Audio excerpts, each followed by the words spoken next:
Okay. I'm ready. What's wrong with me? I've fallen again. It's obvious I'm consumed by this worldly sin. Sin, it's what I'm drowning in. There's no light. I'm surrounded by darkness, and sin's become my witness. It's the money, no, it's the fame. Why am I so caught up with this worldly game? There's gotta be something more. But haven't we made all the scores? I feel so empty. I need love to fill me.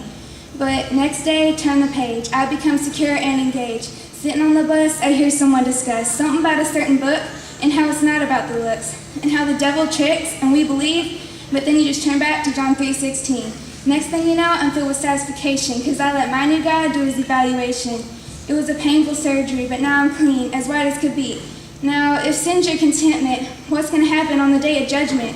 Are you really innocent or guilty? What would happen if hell was your penalty? Eternal darkness, eternal pain. Come on, people, don't be vain. Get rid of your sin, get rid of your pride, because it can't be disguised. My God sees all of us through his covenant eyes.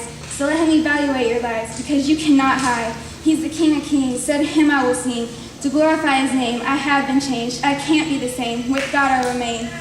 He's powerful, almighty. I've found my identity. I've been found. I'm no longer bound to sin. But once again, I've become a sinner. With the devil, I had dinner. But I'm still in the light because Jesus will fight and accept my apology and generously forgive me.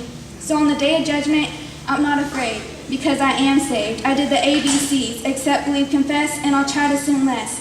For us, he bled. The sin in me is dead. I can't stop talking because I'm not ashamed. Now I'm involved in the real game. I don't care what they say. It's a brand new day. I've been set free. Since he forgives, my chains are unseen.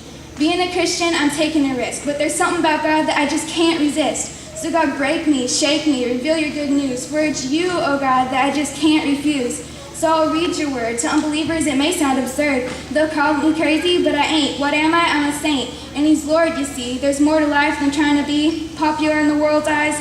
But what really matters when you die, it's whether he's in you or not all that expensive stuff you got. So don't brag on your world-centered things. Brag on Jesus. He's my cha-ching. So God, lay in me a thirst. Let the darkness reverse. So now do you accept him or not? I have him. I won't rot. And this ain't the end of my tale. Question, what do you rate God on a 1 to 10 scale? You say you rate him 10 or higher, but is God really your one true desire? We're falling with the world. Sin, money, drugs. So then what happens with those big tattooed thugs that tell you it's just? Soon, sin's your cush. They reel you in and say it's right, but let me tell you, that's not Christ.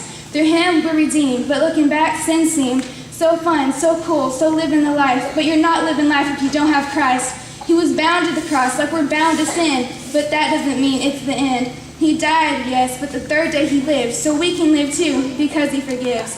But instead, we fill up on the wrong kind of love, and what we really need is the God above. No, I'm not talking about those gods or goddesses, the ones that rule Mars, Saturn, or Minneapolis. No, I'm talking about the only one, the Son, Son of God, Son of Man. Through him we have eternal life, not piercing death by the knife. He cleanses us and takes away all sin, and we should realize all we need is him. He gives us life, love, grace, and mercy. Don't believe me? He'll prove he's worthy. He pulled me out of the ocean of life and laid me safe on a platform.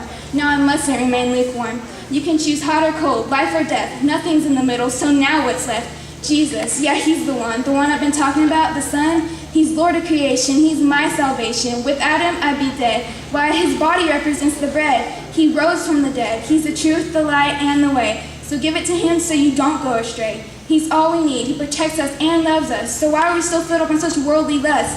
Sin. She looks right, she looks fine, but I'd rather live off the vine. For example, take wine. The color of Jesus is divine. Blood he shed pays the price from our toes to our head. Sin got Jesus, then it's been forgotten. All we need is him, so then we're not rotten. Fresh, on fire for him, so say goodbye to sin. Your old friend, yeah, we'll still be visited by the deceiving evil, but with Christ there's not power in the devil.